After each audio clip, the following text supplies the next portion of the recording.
Fuck. Okay, here we go. There you go. Okay, it's setting up for live. Here we go.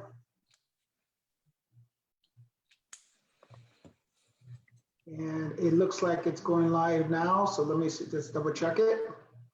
I believe we are live, everybody. Let me just check it real quick. Yeah, it shows that we're live. So it's about 7:40, 15 minutes before we were supposed to start. That's okay.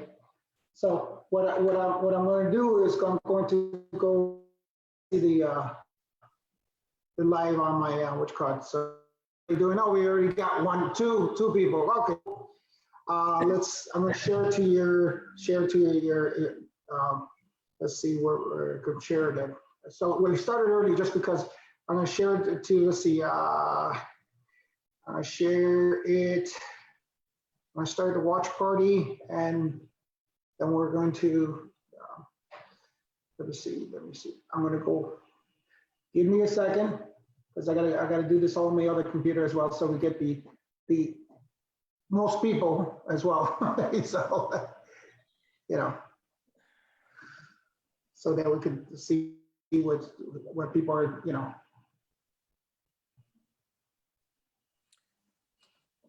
All right, I am clicking on here. Give me a second, because I gotta do this on my other computer. You hear that, right? Yeah. Okay.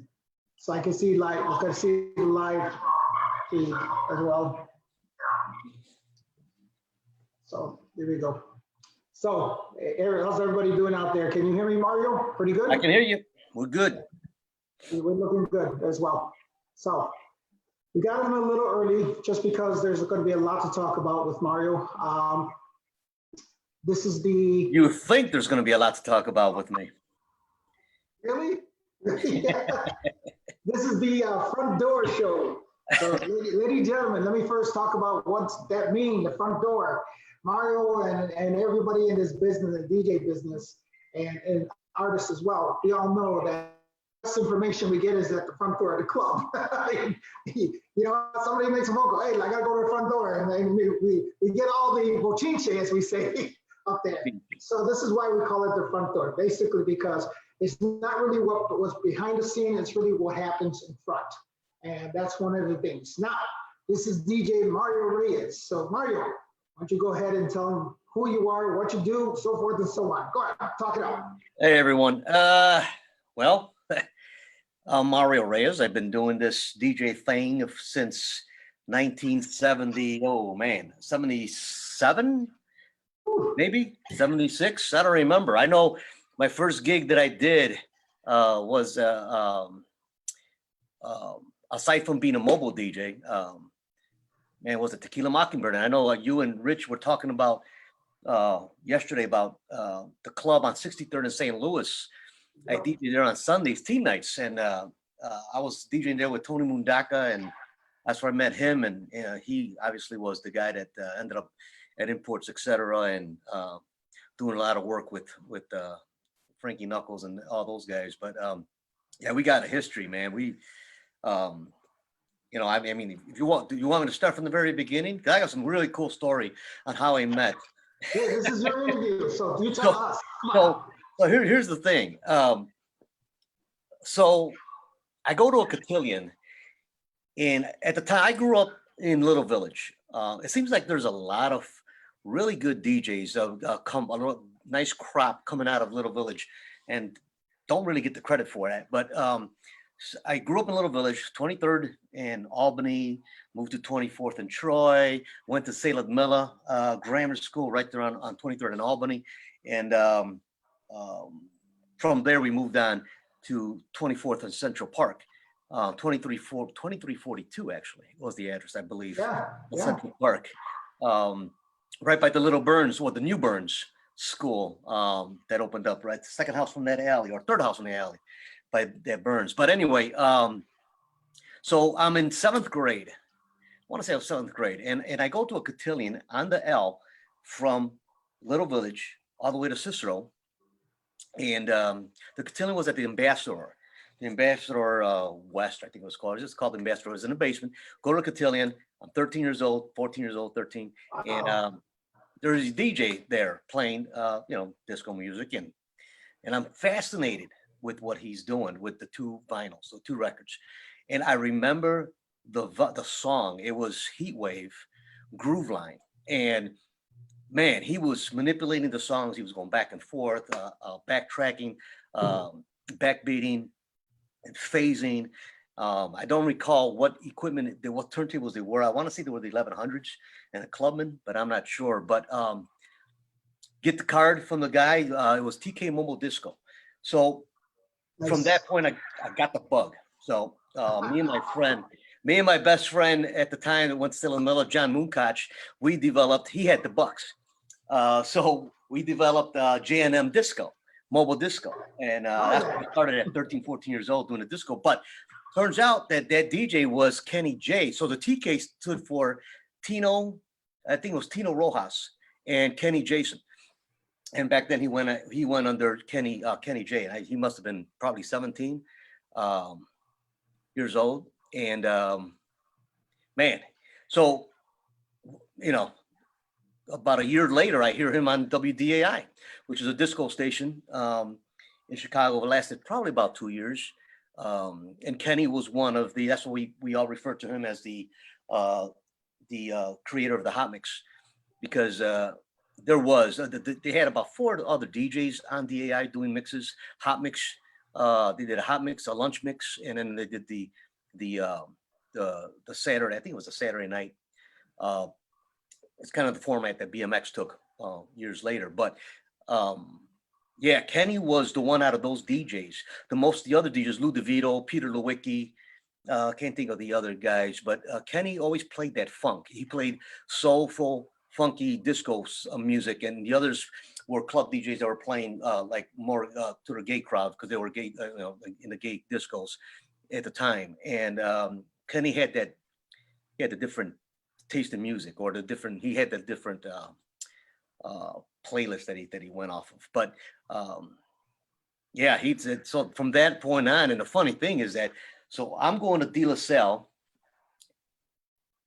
when I graduated 8th grade. I took the entrance exam for De La Salle, and I didn't score high enough in my comprehension, so I had to go to summer school at De La Salle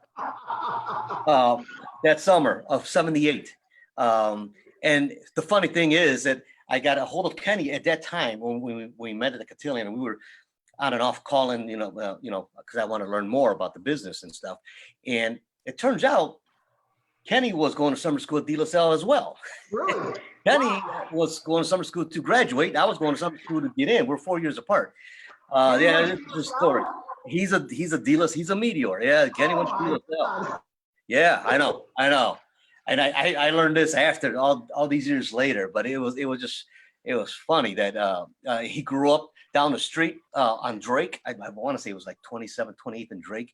Wow. I don't know, but this is not Kenny's interview, it's my interview, but the guy is phenomenal. He is a great friend, mentor.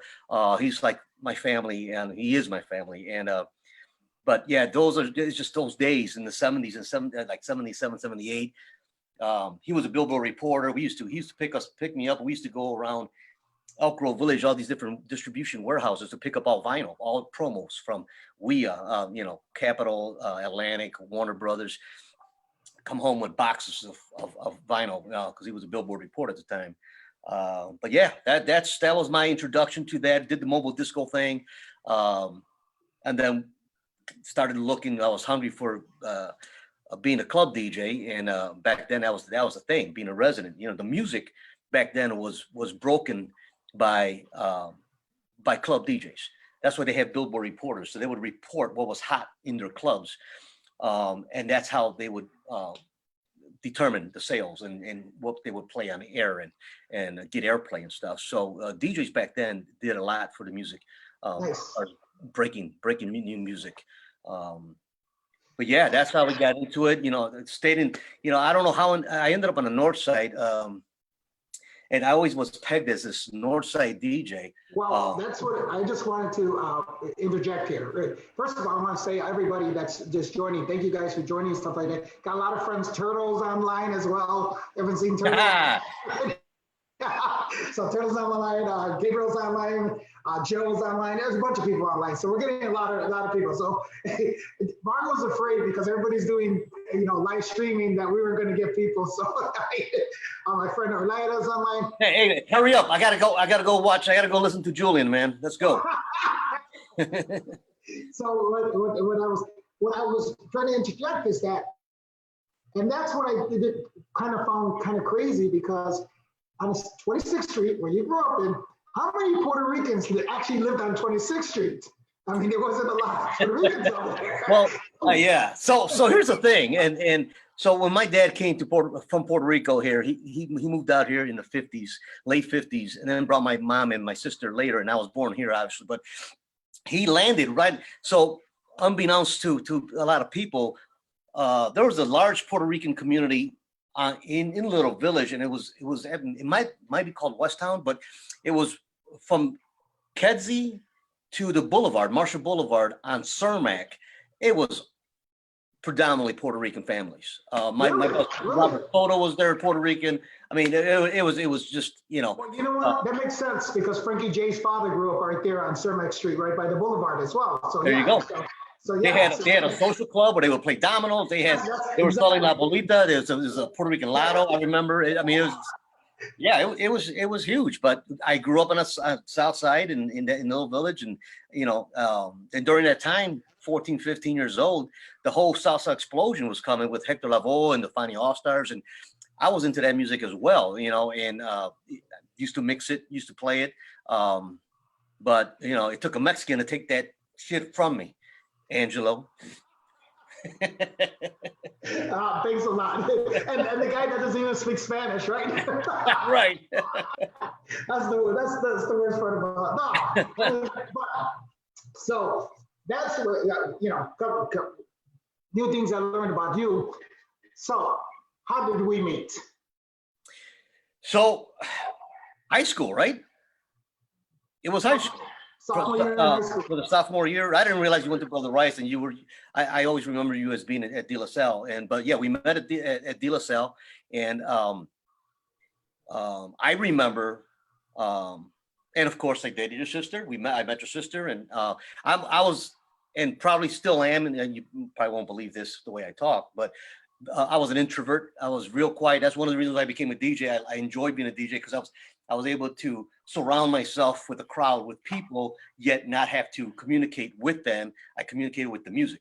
So that kind of helped me out getting out of all that. But yeah, I remember, because you were living on Cullerton and Oakley, right there by the, what is that called? Italian, Little Italy? Heart of Chicago. It's the heart of Chicago. Right, 23rd, 25th. 25th in Oakley, right? Oakley, yeah. And then, did you have the top apartment? Did you live in a top apartment? Because I know my great grandfather. Yes. Yeah, my great grandfather. That was my great grandfather. And I remember you had in your room your turntable set up, and I don't know, what were they, 1800s? No, they were Kenwood. They were Kenwood belt drive. Yeah. I had one. I don't know if you remember. I had one. Remember I told you? I had the one, and then I had the radio that I would manipulate So I want to say that I brought my equipment over at some point, maybe. Yes. I think we had the 1800s in the Clubman, or the 1700s in the Clubman. And I to this day, I remember you and I working on, it was Dynasty, I Don't Want to Be a Freak, playing the shit out of that. I don't want to be a freak, but I can't help myself. And then I Just Begun to Love You. I just begun. I mean, that was the music that was out there at the time, and that's what we were playing. That kind of like dance funk type of sound. But yeah. I remember going to your house, and on the living room table, you had your setup there, and I remember you had your setup on the room table. And it was funny to me because it was just hilarious, because I told you I don't speak Spanish, but it was the first household that I said, hey, how come they speak Spanglish? It was English. Mama, dame, and after. So God rest her soul, my mom passed away 3 years ago, but her and my dad were the biggest supporters of me. I mean, like you said, I took over that dining room. I had my turntables, my Clubman, it was the 1700s with the Clubman, and I had these Sherwin Vega speakers, two of them stacked up on top of each other. On one side has monitors, and I would blast the shit out of that in the summertime on Central Park. Man, I remember playing "Ring My Bell" and that kind of music. Oh man, or the to this day, one of my favorites is "Flashlight" by Parliament. But that was the shit that was out there. That was the shit that we were playing. And my mom to this day, you know, till she passed away. But I mean, she was a gem. She supported me in everything we did. Took over her dining room, played that music loud. I mean, like for hours. But yeah, man, they're the reasons why you know I ended up doing what I did and took it as far as I did. All right, so I remember that. So how did you start DJing at the very first original Janelle's? Because that's where I remember that you would take my sister and I would go with you to the first Janelle's on. You go ahead and you can tell the story. So you know, I was thinking about that the other day. How in the hell did I end up from Little Village all the way on Irving Park in Kedzie at a club that that no one knew at the time? And so what I was doing, like I said, I really wanted to break into a club DJ, and I wasn't old enough. So I hit all there was these publications, and Rocky Jones had Audio Talent Record Pool, and people don't know this. He had his office was on the Mag Mile. It was on Erie and Michigan, on a high rise. Man, phenomenal fucking place. And that's when I met Rocky Jones back in '78, I believe '78. Wow. So anyway, I was in Audio Talent, and he had a publication, and it was called DJ International, and it was a magazine at the time, and he had like spotlight for DJs, like kind of like what you're doing, but on print, and in that publication, DJ International, he would put all these different discos at the time, where it was disco, it was in clubs or bars, and he had a section with teen disco. So I went to every teen disco that I knew, and I went through the Yellow Pages. And people who are not as old as we are, Yellow Pages is a big directory book with every phone number in there, every business in there that I don't see no more. But I started writing down the addresses and phone numbers to these teen discos, because that's the only place I can spin at.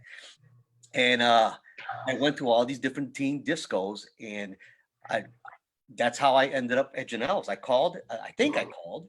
Al Sestano's would be a great interview, because I don't recall how we met or how he hired me, but I'm pretty sure I was walking those streets looking for a job at teen discos, and he gave me the opportunity. And to this day, me and Al are great friends, and I owe him because we helped each other out on that one. Because like I said, but Kenny, I remember Kenny was there too. Kenny was DJing there as well. I remember him being there. But he wasn't working at the original, on the one, not on the one on Irving. The one on Irving, it started with Moonlight Traveling Disco. So Moonlight Traveling Disco, I think, guys, Carlos Valderrama, if you're on, brother, help me out, or Frank Torres. But Moonlight Traveling Disco was hired by Al to do the music at Janelle's before Al bought the equipment, I believe. Yeah, by the way, Luis Rivera just joined us. Rivera just joined us. So David Morrison. Dave Morrison is the original, if you want to go because he was the DJ for Moonlight Traveling Disco. And I believe me and Dave talked about it recently. He helped Al it was a lighted dance floor. And that lighted dance floor ended up going to the one on Fullerton. They took it apart and stuff. But that lighted dance floor was on Irving Park on Kedzie, in the original one, on the second floor. And I remember, so you had Dave Morrison DJ there under Moonlight Traveling. I remember meeting Carlos Valderrama there. Sly Hula Fox, man, he would meet me at the front door and help me carry those crates of records, because at that time I think I weighed like 80 pounds. I think my glasses were heavier than me. But you had to go up a flight of stairs, a very narrow flight of stairs, to get to the club, and then walk another block and then go up another staircase to the DJ booth. Right. But yeah, it was. I actually have a picture that Kim sent me, and she took, and you're in it. You were controlling the lights or something in the booth, and when I was spinning, it captures part of you on there. So yeah, that was pretty cool. But yeah, that was my jump into the DJ. You know, making it to that level. Let me also remember something. Traveling Disco, didn't they do stuff at the Aragon at one point? Who's that? Moonlight Traveling Disco. Yes. Didn't they do stuff at the Aragon? Didn't they do the big battle of the DJs and stuff like that? That was Pinky and the Disco All Stars, but okay. Moonlight, and then it was the FT Chicago. It was Frank Torres. They did a lot of big things at Da Vinci Manor, Golden Tierra, Aragon. Yeah, they did a lot of those big events, along with Sunset. Sunset was another one. Sunset Mobile Disco. Alex. That was the business at the time. Was mobile DJs, right? That was absolutely. That was the business. Like a promoter. They were the promoter, and since it was a group of guys that were promoting, and it was like as opposed to like what I do now. I'm a promoter and stuff like that. I have 4 fantastic events, but here we have we had Moonlight Traveling Disco. There's Frank Torres and stuff like that. They were production teams and stuff like that. And then not to mention on the South Side, Felix and Jesse Carranza with Chicago Dance Promotions, I believe it was called, Chicago Music Promotions. But we did a lot of parties with Felix Carranza and Jesse, his brother, and they did the Grand Manor, a lot of parties there. The Palace Regency, I was there like almost every other weekend at the Palace Regency doing parties there. So yeah, there was a lot. There weren't many, but the ones that were there, they had a nice little piece of the action.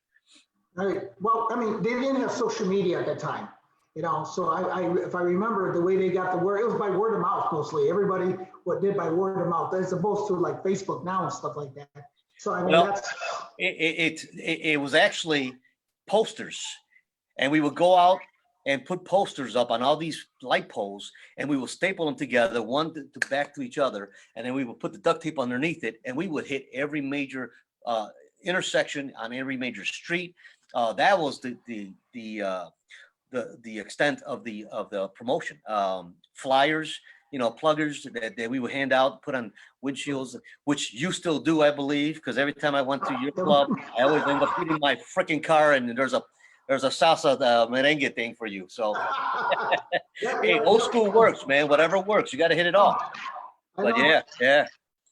So I mean, that's and then so we have been I mean, we've known each other, but then I believe after you did that, what was the next step that you did? Where did you go after doing all that? Because then the team clubs stopped. We all So I went from after Janelle's. When Janelle's closed, I was there for about a year, and then they shut down. So Al was looking for another venue, another place, a location. In the meantime, he was throwing these parties at the Diplomat, at different areas, different like halls. He would rent a hall or a banquet hall, and he would throw a party, a Janelle's party, a themed. He had all these crazy theme parties, a Hawaiian night and luau night and all that shit. Right, and I was DJing for him, so he kept me on his payroll, and we did the discos, the traveling discos, and then Kenny Jason. Kenny had the Inferno promotions, and he secured a place on El Mirador, which was on North and Pulaski. I believe it was North and Pulaski. Right. It was North Avenue. Yeah. Not Hamlin, but somewhere in that, right around Pulaski. Right down the street from Wontington's, burritos and Mexican food. So anyway, we would. So he gave me. He wanted me to go spin with them, and I said, okay, I'll do it. So I went over there, and the Mirador was fucking rocking, man. We had that place packed every weekend for quite some time until Al opened up the one on Irving Park, and you mean on Fullerton? and Pulaski. Yeah. Oh, was it Yeah. Fullerton? Okay. Fullerton and Pulaski, yeah, Fullerton, Fullerton and Pulaski, Pulaski. yeah, The Embassy Theater, he converted into Right. the Correct. Correct. Yep. exactly. Yep. Yep. So yeah, that's what I did for after Inferno. I started looking for other clubs, and I ended up. I was at the time I was in the IRS record pool, and by Imports Etc. Paul Weisberg, and I met a lady that was a club owner, picking up her records on a Tuesday when we picked up our vinyl for the record pool, and I think it was Paul Weisberg that told her that she should look into because she was looking for a DJ and look at me for DJing at her suburban club. Now this club was in Lyons, Illinois. It was called Bobby and Clyde's. Now it was a disco. It was a disco on one side. It's a huge place, disco on one side, and a biker bar on the other side, but they're connected. So she gave, she said, "You want to come, check it out?" I checked it out, and I stayed there for I think 5 years. I was the resident DJ there for 5 years, and it's Bobby Clyde's went from. He showed me the ownership. Dwight showed me the books. He went from when I started in like it was in May of that year of '83 maybe.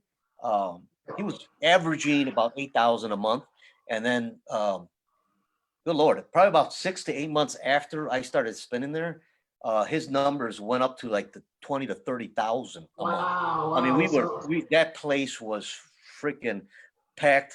Like, I mean, it was insane. It was always Friday and Saturdays. It was not Wednesday, Thursday, Friday. It wasn't. No, I worked from Tuesday through Saturday.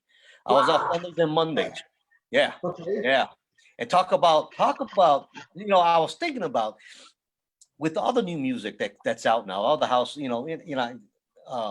love the old stuff. I still play it.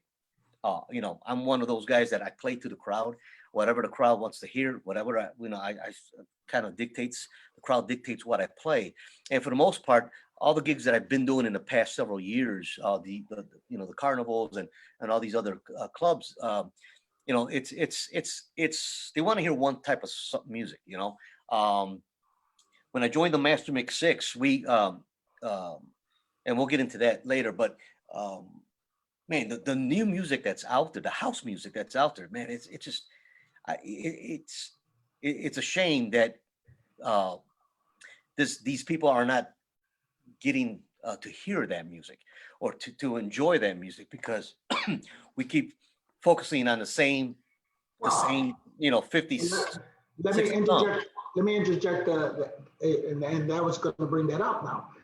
But is that the fault of the people or is it the fault of the radio? Because honestly, I remember we were the ones who broke music. And if you wanted to hear the best music, where did you go to? You went to the club.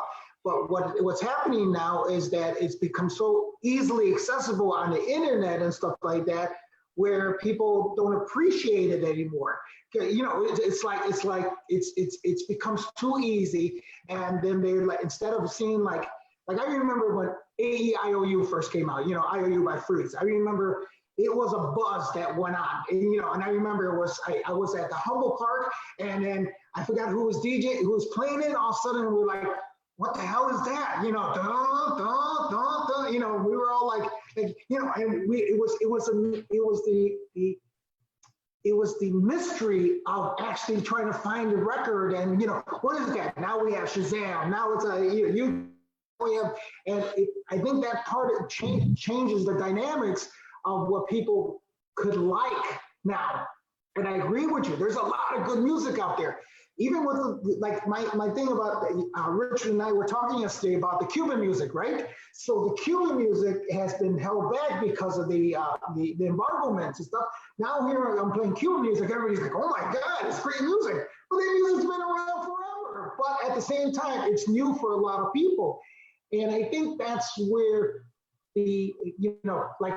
I know especially when it comes to house music, there's so much good production. So we know there's really, really, really good music out there. How can I'm wondering if because of what's happening with this pandemic, if this is going to change that dynamic? because now everything is kind of forced online, like we're doing right now and stuff like Right. that. I wonder if that's going to change the dynamics of what live music Well, you're absolutely right. But the other thing, the other caveat to that is that um, promoters are hiring DJs to spin. They hire like 5 DJs to spin for 5 hours. So you have an hour to play to that crowd, and they want to play what they want to hear. And then you end up hearing the same songs 5 times every on the same hour, or something like that. When we had clubs to go to, when we were a club DJ, I spun for 5 hours. I didn't have 5 DJs to cover. We did the 5 hour set. I went on at 10 o'clock, 11 o'clock, and got off at 4 or 5 in the morning. But we were able to groom your audience, your club, your crowd to you. So I was able to introduce new music in because I knew my crowd. I knew when to bring it in, how to bring it in. I know what they're going to like and what part of that song they're not going to like right away. So you would bring it in from the break, bring it back to the beginning, to the intro, and then mix back out of the break and leave all the other shit out of it, and slowly build it and introduce it that way. But that's gone. You don't even I haven't been into a regular club recently, but in the last couple of years, where you see the same DJ playing the entire night, and then working that crowd, and it's a whole different dynamic. But you're absolutely right. You have to play for the crowd. I mean, that they pay you. They're there to be entertained, and it's not about me. It's how I don't play that music. That's not my style. I don't want to play this. So I don't take requests. I really don't. But I respect Rich when he said he takes requests and it helps him. And he's absolutely right. It does help him. In my opinion, I've been doing it long enough. You can read the crowd. You know what to play, what not to play. Oh shit, that one didn't work out. Let's redirect. Go back this way. Right. But it can be a challenge at times because I don't like playing that same music all the time. I don't listen most of the time when I'm driving to work or I'm hanging out. I'm listening to the salsa. I don't listen to the house music, but when I do my mix for the Master Mix show, yes, I'm promoting that again on SoundCloud, Chicago Master Mix 6. Because of that, I started obtaining new music, and those guys were just kind of pushing me to evolve. And a lot of DJs get stuck and don't have the ability or didn't or don't want to evolve into and play the new music, and there's some new music out there that they're sampling the old music, but it sounds so much better and it's so much better produced, and the sound is it's just it's different. Well, and trust me, like one that Rich and I were talking, and you probably have heard it, that there's a lot of remixes out there of current stuff, and especially like the reggaeton right now is the big thing, and I don't care what anybody says, but I introduced the reggaeton here in Chicago. I was the first one to bring reggaeton to Chicago. I was doing a place over on Diversity, doing reggaeton nights and stuff like that. And I remember we're at Club PM, and what's the name of the club? God, somebody's gonna. But hello, everybody. Thanks for joining in. So I remember that was. Hey, how many people are watching, Angelo? 5 now? Are we up to 5? Quite a bit, so it's all good. Trust me, it's quite a bit. It's quite a bit. So I'm glad everybody joining in. So you didn't have to. They're not listening to the other guys and stuff like that. If you guys are just tuning in, hey, this is called the Front Door. This is a one-on-one interview with DJs, and we have DJ Mario Reyes, and he just wanted to let you know that this is what's happening here. What I was going to say is that I'm hearing all these remixes when it comes to reggaeton and bachata. Right now, reggaeton and bachata is really big, and they're doing all these remixes, especially with the pop stuff. A lot of the pop stuff I see, and I hear the music mutating into other styles. And let's be honest with you, like one of the guys was saying, Despacito. broke open that, it was the Never heard of Suave. that. Never heard of it. It was the, remember when Suave Mente came on the scene and all of a sudden everybody's like, what the hell? And then you couldn't stop hearing it. And Right. to this day, listen, I trust me, I still play it. I mean, it's like one of the key songs that we have. It's like Martin Circus. It's the key song you have to play. No, it's going to be more like Celebration at a wedding. I mean, and La Macarena and stuff like that. Those are Right. I mean, I think it's a twofold because I remember radios. I don't remember talking about it yesterday. Radio was so against Latin being on B96 or Latin would be, they would say, no, we can't have anything with Latin verses on there. Now we know that Latin music, trust me, is huge. It's become a big part of this industry and stuff like that. So I think the industry has always been behind what we know in our heads, between DJs and stuff like that. I can honestly say record companies have been behind from what they should be. I believe the house industry, or I should say the dance industry, has always been ahead of the game when it comes to this industry as far as what people love, what people listen to, because, and I think that's what this might change the dynamics of just everything across the board when it comes to DJs and, because I asked you, are you doing live streaming? And, you said you're, but I'm sure that's where the direction, if this thing keeps us indoors, let's say for a year, 2 years and stuff like that, Turtle's back on, hey, Turtle, then I think then you're going to see this productions and stuff like that, because I see what also like one of the DJs asked me, hey, is there any way because where I can DJ and then you do a song intro and outro and stuff like that, going back and forth and stuff, where we're kind of going back and forth, where I'm playing, you're playing songs like that, going back and forth, but become creative, comes a different creation of music now. And I think that, like, for us, because we've been doing it so long, because we're the grandpas in this business, okay? We're the old school guys in this, but also I think we're also know that, the technology is there. I think if you and then we're going to go back to you as well as far as production wise and stuff like that, because that's what's going to start to happen now. You made 2 records out of DJ International Records, correct? So how to explain how did that all happen with you as far as doing that? Well, like I said, I've known Rocky Jones since 1978 when he had Audio Talent Record Pool. I was one of his members there, and Rocky always took care of me. He was always a great friend and always looked out for me. And I just had this, and I was at that Bobby and Clyde's DJing as a resident DJ. And I just had, I always had a desire. Back when I was growing, when we were DJing, when I was younger, I always wanted to be a remixer. We always see Shep Pettibone on Salsa records as a remix.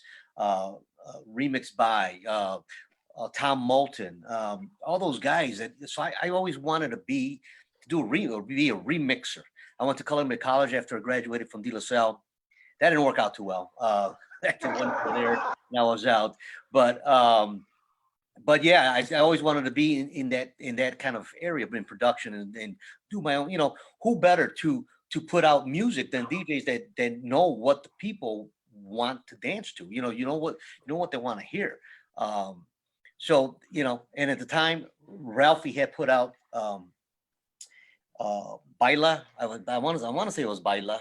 And me and Ralphie go back. I mean, we battled that going back to the Mirador. They had a battle of DJs there. It was me, it was Ralphie, me. I want to say David Lopez was in that battle. Carlos Valderrama. I mean, these guys were phenomenal. I mean, with blending and smooth, and Ralphie was probably 14, maybe 15 years old at the time. But we've had a really close relationship, a close friendship since those days. So we actually went to, before the new music seminar. I'm sorry, the new, what is it? Winter Music festival in Miami that they do now. It used to be the New Music Seminar every year in New York. And I remember in 83, I went out there, 82 or 83, I went out there with the Hamix 5. Funny story. So Mickey Oliver, for some reason, couldn't make it to New York to the New Music Seminar. So I flew out there with the guys. And the entire time at the conference at the hotel, I wore Mickey Oliver's ID, his badge, his credentials. So I didn't want to pay. You know, you guys look alike. dude, I was like 18. I was 18 years old, right out of high school. I didn't have no money. I flew out there. I'm walking around as a Mickey, and then you know I had guys from the industry say, Mickey Oliver, hey, you did blah blah, and I had to play this shit off. I'm like, yeah, whatever. I don't even know if Mickey even knows this. I got to tell him this story. But anyway, Julian was there that year. He went, and we all hung out with Scott Sills, Kenny Farley, Ralphie, myself. Julian was there. And I remember going back to when you said, you know, we were all looking for the new music. And that was our thing, playing the new music first, being the first. Carlos just joined, by the way. Carlos, what's up, Carlos? Carlito. So I remember going to New York when I was there for the New Music Seminar. Went to, I want to say it was Downstairs Records. And one of those record stores, I believe Louis Vega was working at the record store before he was a DJ. But I bought this record called Yazoo by Yazoo called Situations, and it was an import. And we brought it back, and man, it was like the you know, it was phenomenal. They dropped it to jazz, but I mean, it's you know. The stories that we have, I remember Kenny and Farley get into a fight in the hotel room and breaking a fucking lamp, and they wanted to kick us out of the hotel, and all kinds of crazy shit. Those guys were always playing, you know, tricks and pranks on each other. But anyway, yeah, it was we've had a friendship that you know, that lasts over 40 years, and you know, we've gone our separate ways, some of us, but you know. Obviously, Ralphie, the guy was a genius, and he helped me out with Whatever Turns You On. I met this girl, and I don't remember how I met Nareda, who introduced me to her, but she was she was a singer and she was a songwriter. She had a lot of lyrics, and we got together and we put together the lyrics for Whatever Turns You On. Went into Chicago Tracks recording studio, and Ralphie did the production, assisted with me on the production on that as well. And I remember we were there some long hours, and great engineer Steve Spaperi. I think he engineered most of DJ International's records, a lot of those hits.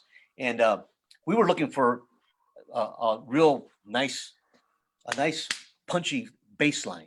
And we couldn't get it out of the 909 that I had, and we were just, so Steve's like, hey, hold on a second. So he went into the vaults upstairs and brought on the reel-to-reel for Ministry. So Ministry at the time was recording in a Chicago band, and they had recorded some tunes, and we went in and we took a bass line from Ministry, because Steve's like, I think you might like this bass line and sound of it, and we took and we sampled that, and yeah, we kind of stole the Ministry bass line. I can't remember what song it was. I don't even know if it got produced, but that was a bass line for the bass sound for Whatever Turns You On. And of course, Ralphie, the genius that fucker is, came up. I remember calling Rocky Jones. Hey, Rocky, you think it's okay for us to use Pee Wee Herman, the Big Adventure, the lyrics and blah blah blah? And Rocky, oh yeah, it's okay. But that motherfucker didn't know shit. He was gonna get us in trouble. He said, yeah, go ahead, use it. So we used it, and you know, it became known as the Pee Wee Herman song. You know, I'm trying to use the phone and all that stuff, but yeah, it was just all that stuff was all on the fly, and the whole Pee Wee Herman thing, that was all Ralphie's idea at the very last minute when he thought about that, and because it was a big. Pee Wee's Big Adventure was huge at the time. That when we were producing that song in '80, I think it was '85. We finally put it together. The record came out in what year? What year did the record come out? I want to say it came out in '86, but I think we were working on it in 80. We started in 85. Oh, so Yeah, I'm I gonna worked ask you- slow. We worked slow. ask you this question. So, you ever performed this song anywhere? So I performed whatever turns you on. I performed in Waukegan. Big Z back then hooked me up and hired me, and I performed it in Waukegan. And I got to tell you, those 80s, the mid 80s, big blur for me. So a lot of the stuff, if I'm not recalling it correctly, I apologize. But I was extremely influenced in those years. Let's just say. I performed in Waukegan, and I performed at the Rosemont with White Knight.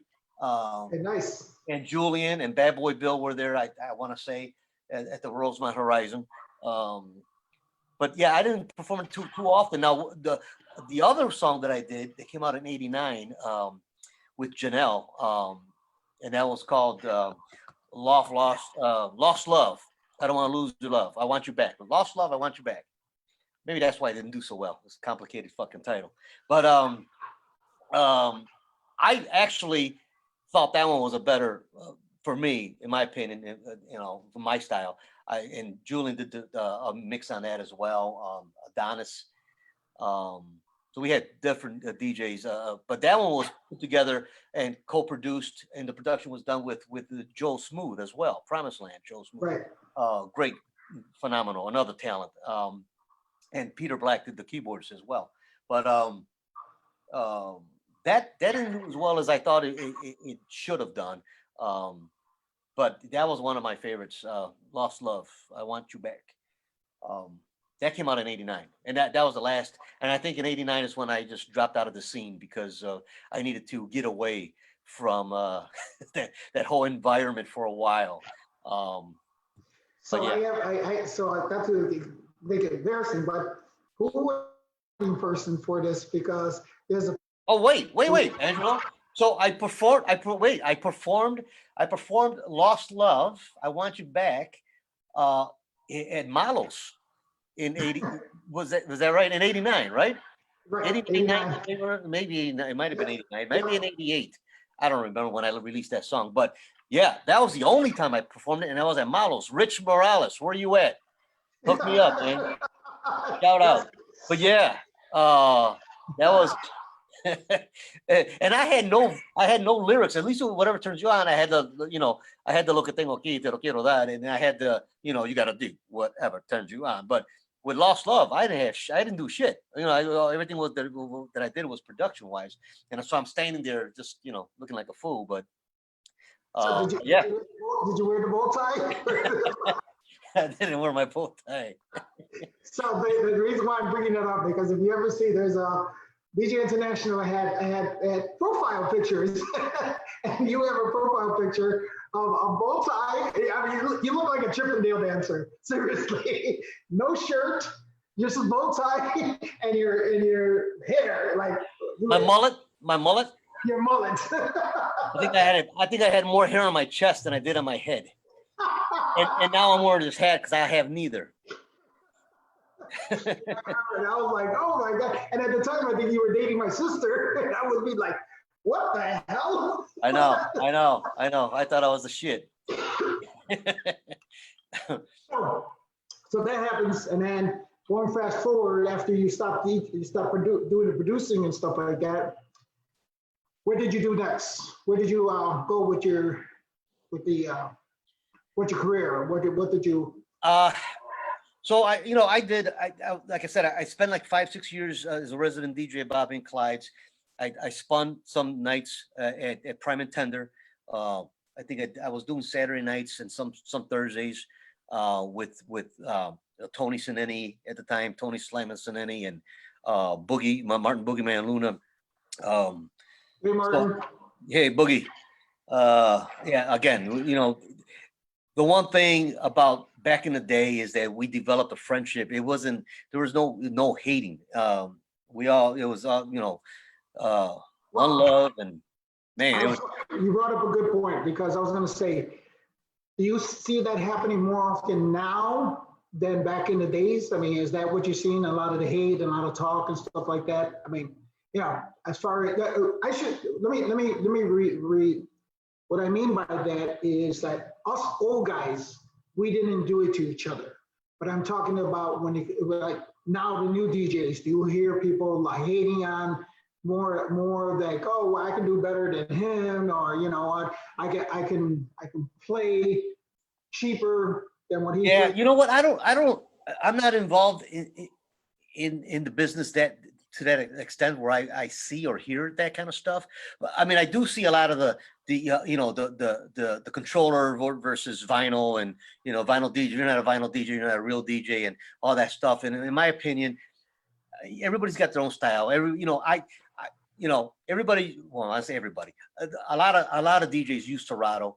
I don't. I use Tractor. I just love Tractor. It's a preference. But I think that if you were a vinyl DJ, like we were, when you go into electronics, when you go into a controller or CDJs, it's easier because I mean, ain't nothing harder than mixing two vinyl songs on turntables, and back in some of those songs in the 70s, late 70s, early 80s, man, it was a live drummer, brother. And a perfect example of that is fucking Jackie Moore, This Time Baby. That shit's all over the fucking place. It's like, but man, if you didn't know how to write that pitch, man, whoo. But and that's what I mean by using playing the new stuff that's actually sampling and redoing reworks of the old stuff. They eliminated all that, and it's a lot easier to mix, and you can now concentrate more on what you're playing and how you're playing it as opposed to staying on beat and that kind of stuff. Okay, so I get that. You would think that because it got so much easier, there's not as much creativity as there was when we were doing it. Because one of the things I remember, and particularly like I remember when you used to DJ, you would get a song, and I remember this clearly because I think the song was Change, and you went into SOS, a band. And I remember the song, it sounded like it was a brand new song. I remember, I forgot, Take Your Time. It was like Change into Take Your Time. And I was like, man, it sounds so smooth. What I mean, because of the fact that you're doing live and you're doing the vinyl, you don't have that easiness as a computer. Whereas this is, well, you know what? I'm my back fence, so I have to do this smooth, and it has to come out smoother and just cleaner and stuff like that. Do you think that changes the dynamics for other DJs is because it's so easy and it becomes like, you know what, if I mess up, guess what? I can edit it. Right. Well, which I don't know how to do yet either. So I wish, man, I gotta get together with my guys and I gotta learn some of this new technology shit. But I fuck up a mix, it's fucked up, or I'm gonna re-record the whole damn thing. God forbid it happens on the 45th minute of an hour mix, but no, I think I personally, when you hear a mix and every song is on beat, it is so sterile. It's just it takes away from the originality, in my opinion. Not that I fall off beat on purpose, just to make it sound like, but I mean, it's when you do the sync buttons and that kind of stuff, it has its in my opinion, I think it has its place, especially if you're gonna be doing some, especially with the new technology and like Tractor, you can be having 4 decks, you can do remix, you can be remixing on the fly, and it might help to do a sync button so you can do something else. Gino Rockaromo just joined on. Hey, Gino. Gino. Yo, Gino. Shouldn't he be on? Shouldn't he be spinning right now, live in his basement? Man, by the way, man, his basement looks like a fucking disco, like a club. Fucking badass. You know what? He probably was live, but he got kicked out of Facebook. Not talking bad about you, How many people are watching now? 10? What do we got? Man, let's unplug fucking Julian's fucking set so we can get some more. But yeah, so I mean, to each his own. I prefer, I still got my 12s, and I prefer my tractor controller. It's just it's easier. I got the cue points. I got everything. I do my remixing on the fly because I'm able to. It's just what I'm comfortable with. And if you're comfortable with what you're comfortable with, that's the key.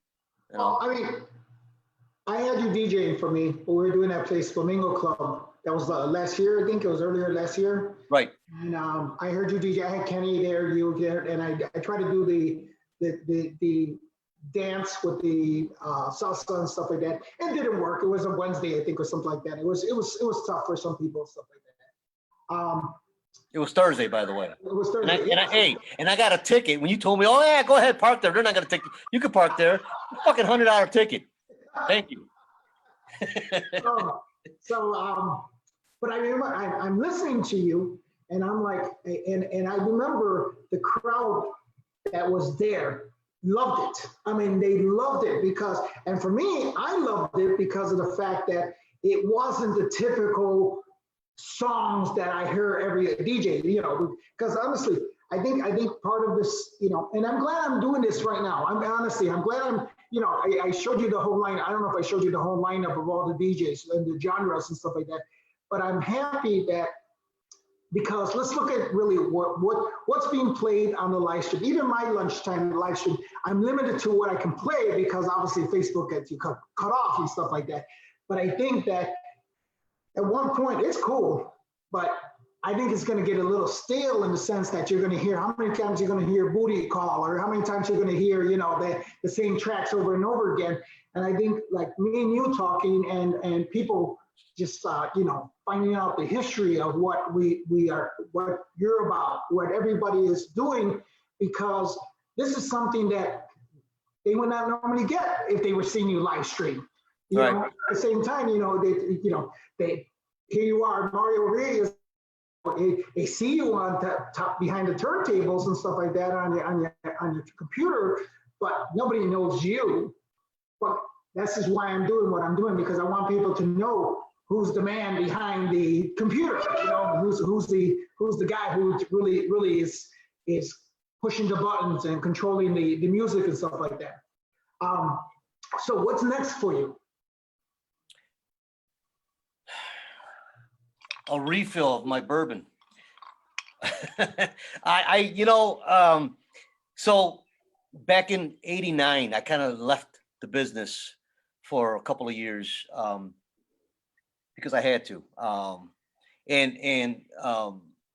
I started a new career in law enforcement, and I spent 27 years there. And shout out to everybody from Cook County Sheriff's Department. They got a tough situation right now going on at the jail, and my heart goes out to them. You're still working. You're still part of that first responders. I am. I'm working for the. Shouts out to you, then, man. Well, thank you. God bless. It's when they say you're an essential employee, you're damned if you do, damned if you don't. You're essential. I got to go to work, but I'm working. Unlike a lot of people that are suffering and not working, and it's tough. Well, I mean,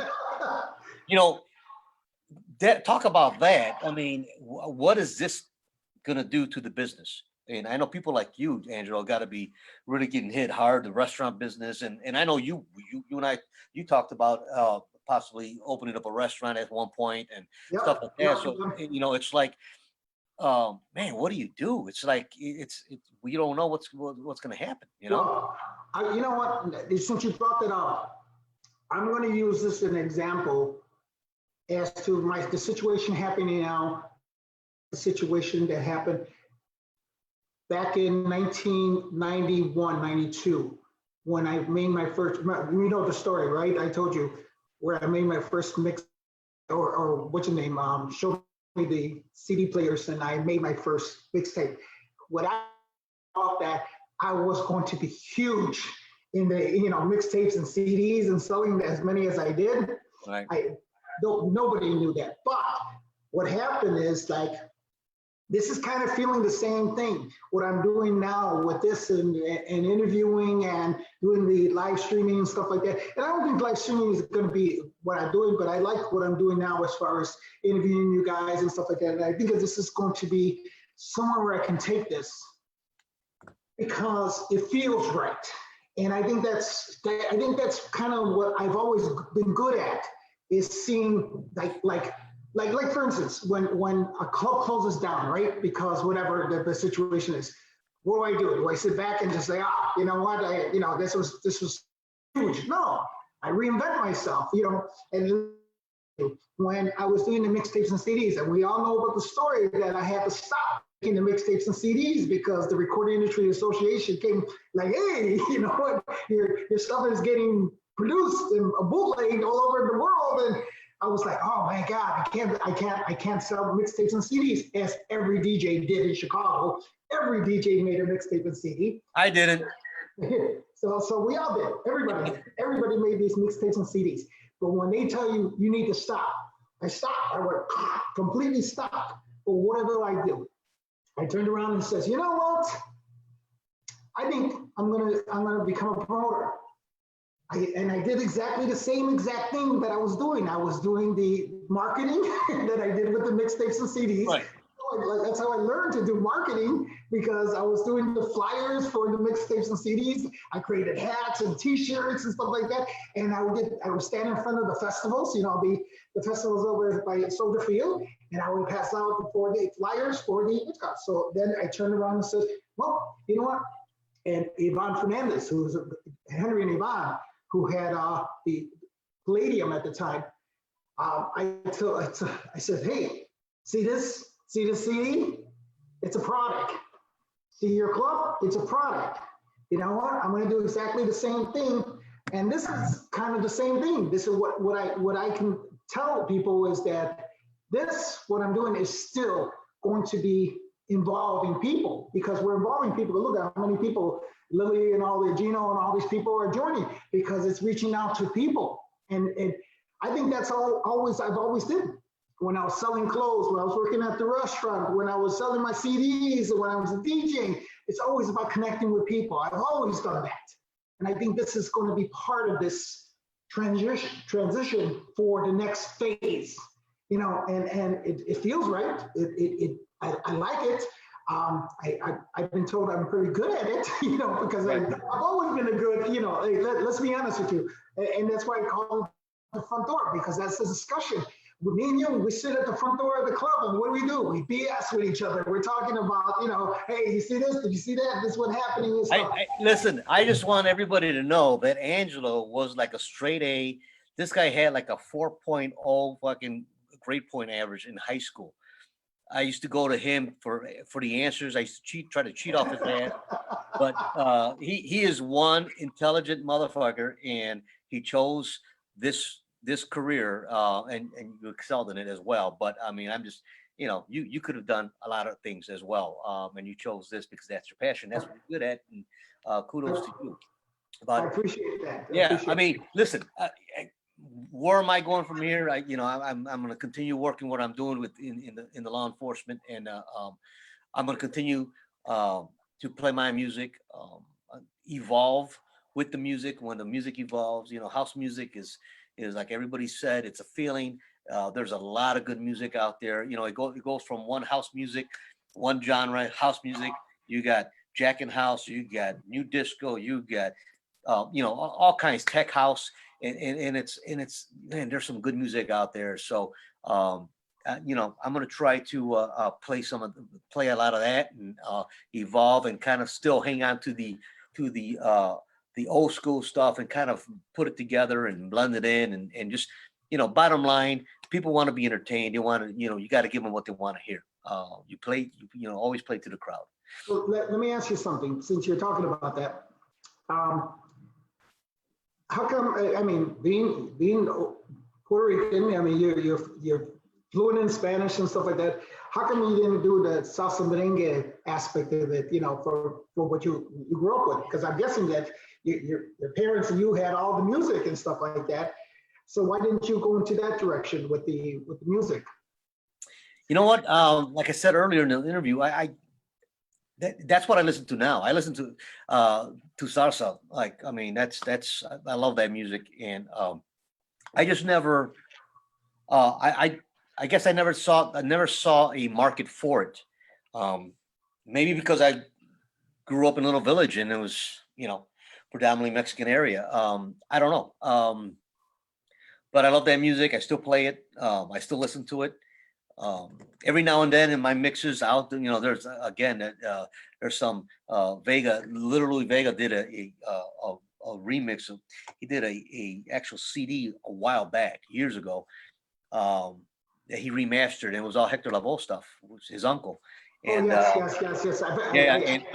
and I'm still waiting for the opportune time to play that Mi Gente track that he did. It's got a real nice track.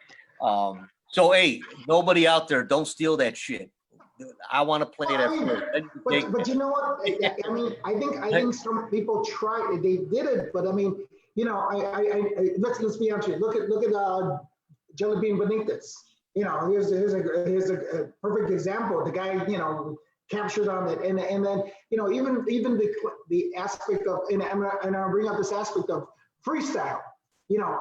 As opposed to like you DJs want freestyle. A lot of Southside DJs want freestyle. You stuck with house, but even one of the things I learned about freestyle is a lot of the kids or the grandkids of the Fania All-Stars were the guys who started the freestyle in New York and stuff like that. So they were like, I don't want to listen. I don't want to do my dad's stuff or my grandfather's stuff. I want to do my own stuff.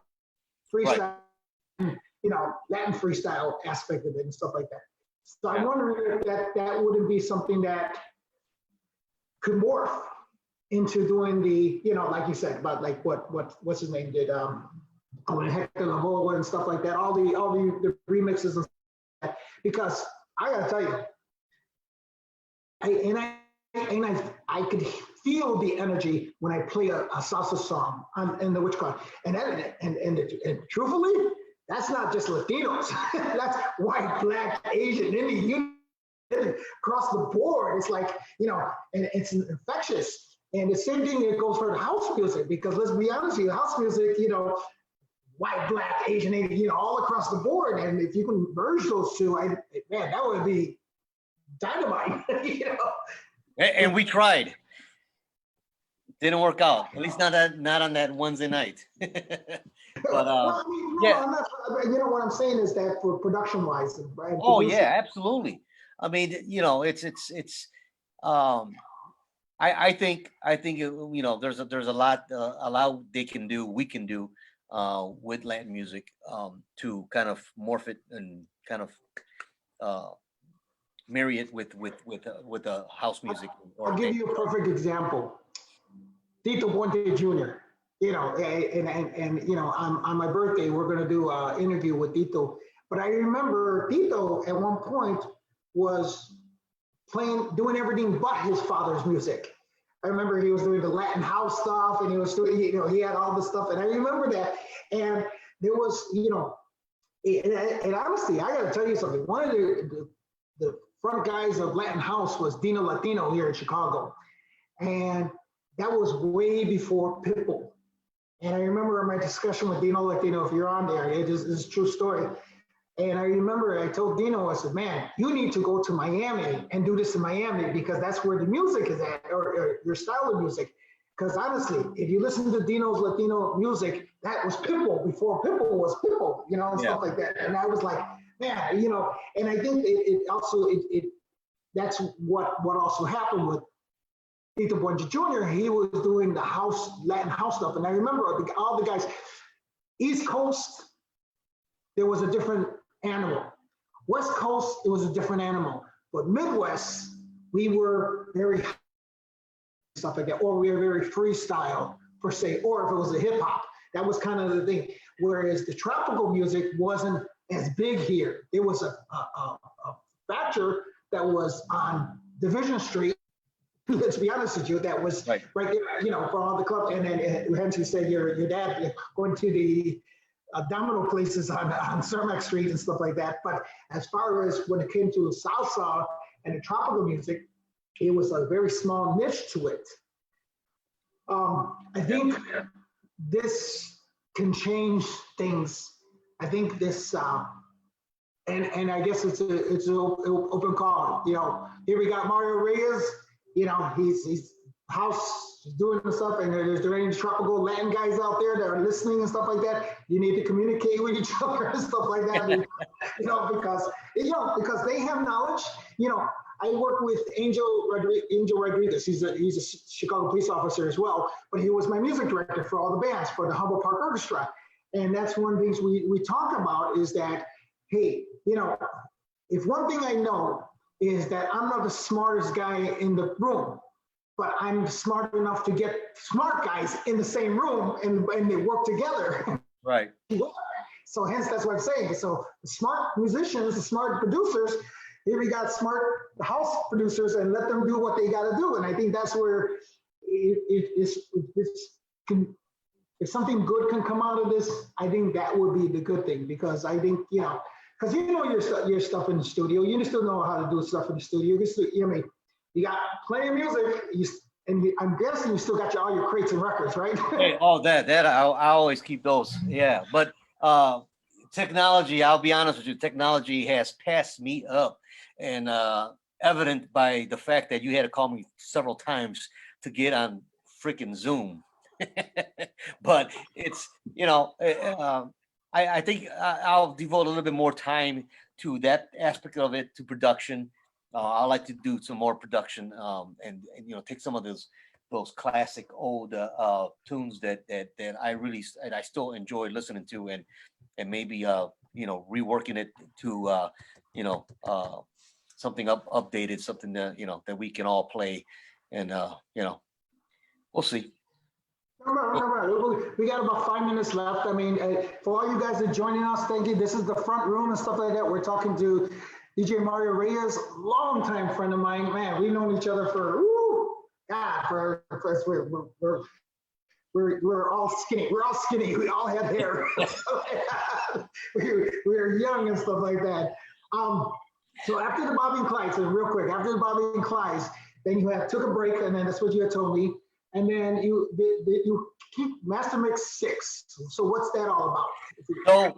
So the Master Mix 6 guys, the Chicago Master Mix 6, they formed, and I really don't know the exact year. I want to say maybe 88, maybe before that. But they were on GCI, so they were the competitor to BMX.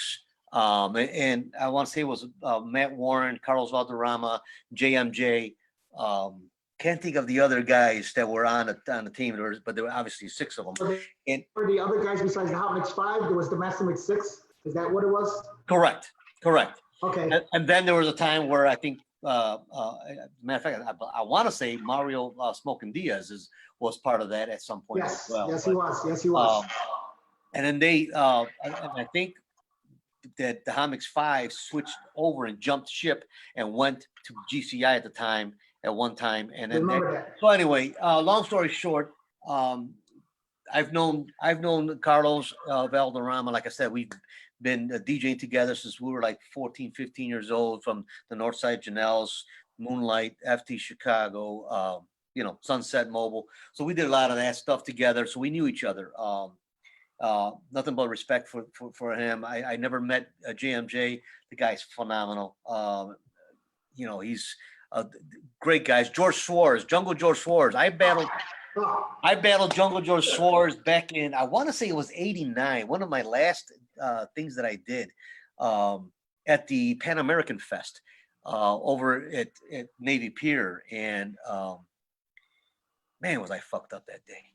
Anyway, me, Boogie, George. I mean, there was a bunch of us. I think Rich Martinez was there they had a battle of the DJs for the mobile DJs. They had a battle of DJs for club DJs, and I think I want to say Jungle George won that battle. But I never met George. I knew of him. We did some gigs together. I know I think at the time he was Eric's North DJ back in the day, amongst other places. But anyway, so they formed, and Matt Warren was part of the original team. So I got a call. I want to say it was either George or Carlos asking me if I want to be part of the team, and they would redo the team and reintroduce the team. And I just felt honored. It's like, yeah, hell yeah, let's do this. So yeah, those are my brothers in sound right now. And visit our website. It's Chicago Master Mix 6 DJ team. You could see the history of all of us there. We got profiles and SoundCloud. Visit us on SoundCloud, Chicago Master Mix 6. There's like over 100 mixes, our mixes of all of us. So check it out. Hello, Angelo.